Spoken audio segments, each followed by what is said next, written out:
Henk Lategan put in a world-class performance after missing out on the Dakar Rally in 2024, but this year he really made the country proud. Second, very close second. But Henk, I think we spoke before you went over to Saudi, and you basically described how difficult it was to miss the 2024 race. But when you're getting there and you win the prologue and you're thinking, okay, maybe something special might happen, yeah? When did you start believing that you could put in a serious fight for the title? I mean, like I said, or like I told you, it was one of the toughest things I had to do, sit on the sidelines and watch the race and watch everybody racing the cars that we should be in, competing with the best in the world. And it was honestly very motivating sitting there, but you can't gain that experience back. So that first day when we went into the prologue, I mean, you always doubt yourself a little bit, or you have these moments where you think, okay, have I lost it? Am I still going to be able to compete with those guys?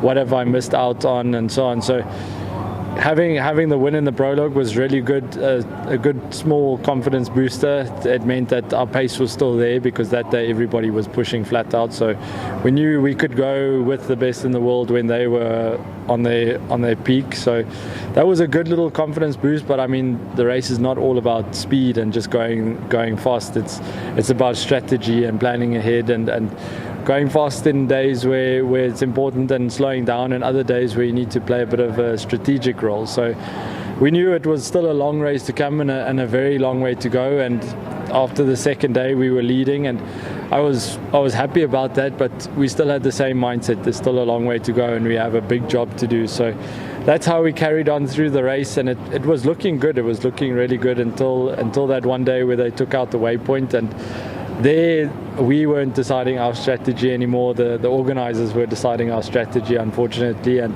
it put us completely out of sequence. And then we really were a little bit on the back foot. We had to push really hard to come back, and if we had a few more days, maybe we could have done it, because we were getting closer and closer, and the lead was swapping hands, but it was swapping hands on the wrong days, and you could see the picture unfolding that at the last day we would be at the back trying to gain time again. And that's unfortunately how it ended up. But to get that close and just miss out it's sad. It's the word of the day on the last day was bittersweet, and it was a bittersweet ending to the race, because it was such a beautiful race for us. But to miss out that by such a small margin was not a great end, but it's honestly super motivating. We're gonna work really hard. We're gonna get the car even better. We're gonna push. We're gonna get ourselves even better, and we're gonna go back there stronger and go and win that race one day.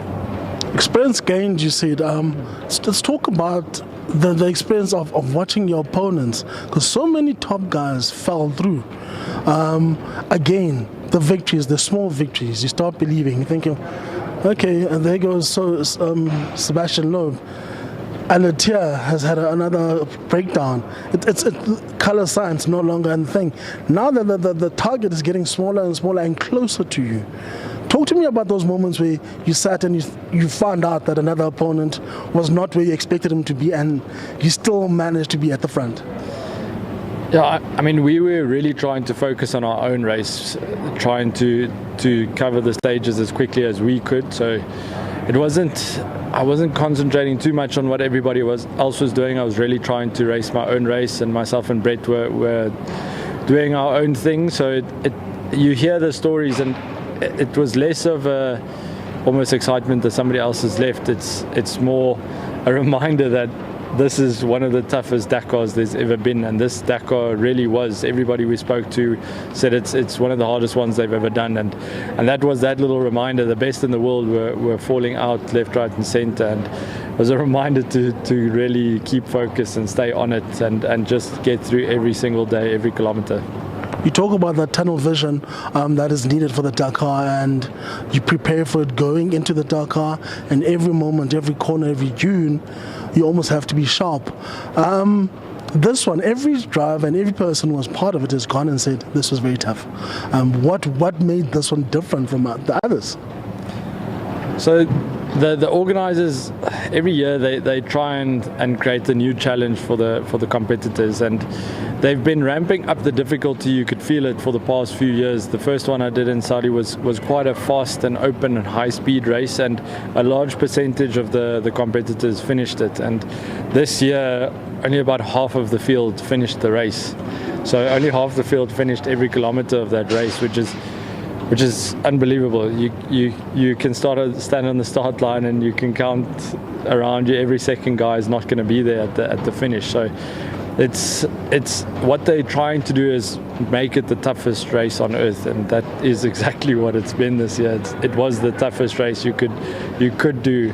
And afterwards, some of the guys I spoke to from the ASO said they think they might have reached the ceiling now. So a lot of guys were actually complaining, even the top competitors that should be going through these things easily were saying it's getting to the limit now. We're getting to what, not just what the cars can do, but what your body can physically do and what you can manage with that little sleep, that little food and eating, and that little organization around that side. So they've really started to touch the limit, I guess. So hopefully they won't take it another step, because then it will just become extreme. Let's talk about toughness. Very tough car. It held its own when went on 4 wheels and not rolling 20 times. Talk to me about the strength and the improvements this car has had, because you've driven the last couple of versions of it. What made this one special? Because it competed at the front and it hardly broke down when it was on all 4 wheels. Well, like I said, this was the toughest Dakar ever, and if you're going through tough terrain and you need something reliable, then the best car to be in is a Toyota Hilux. So that was seriously how it was this year. When the stages got really, really difficult and really tough and hard on the cars, the Toyota Hiluxes started rising to the top. So it just shows how strong the car is and how strong it's been.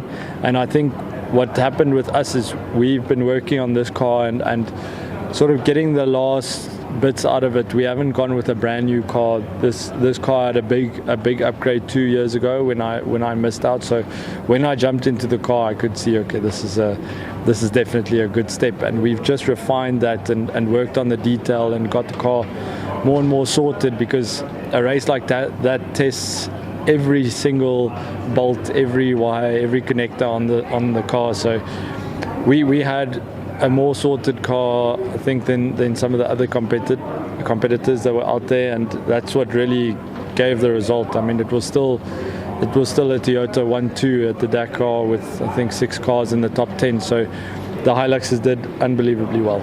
As we wrap it up, let's talk about your team. Firstly, Brett, people get lost in the desert all the time, so it's fine. You guys got to get over that, but still, you had a solid team behind you, guys that you trust and you know will deliver every single thing that you need to deliver. Talk to us about the relationship you have with Brett and how you guys get over difficult moments like when you're getting lost, and also the team behind you that helped you through this one. Yeah, I mean, getting lost, like you said, it's a part of the Dakar. They do make some of the stages difficult, and they almost try to catch you out on purpose. So there are times when you are searching for the road, or you might be in the wrong valley and need to find your way. So it's something that you have to work together with. It's not just the navigator's job to be on the right road. It's a team effort, and I couldn't ask for better. I mean, Brett did an unbelievable job this Dakar, and he's always kept us on the road or gotten us back to where we should be. So he did an amazing job. And I mean, the team we have behind us, I couldn't be more proud of the guys we have surrounding us. And if you look at it, we say it's a South African car. It's really a South African built, designed. It's been put together here or every single nut and bolt on this car is manufactured here, the bodywork, the frame, everything. This thing starts its life as a couple of spare parts lying around, and it's put together in South Africa by South African hands and then looked after there by a South African crew. And those guys have been unbelievable. It's really world class what they've been able to do, and they're the real heroes. I mean, They were saying earlier where the guys, I think in the first 3 nights, they went through the night 3 times. So they put in the real effort to keep us on the road and keep us going. we get to be in the show, but they're the guys behind the scenes making sure everything's happening, and they did an unbelievable job. Henk, you might have been run up this year, but get back on the grind and let's see what can be achieved next year.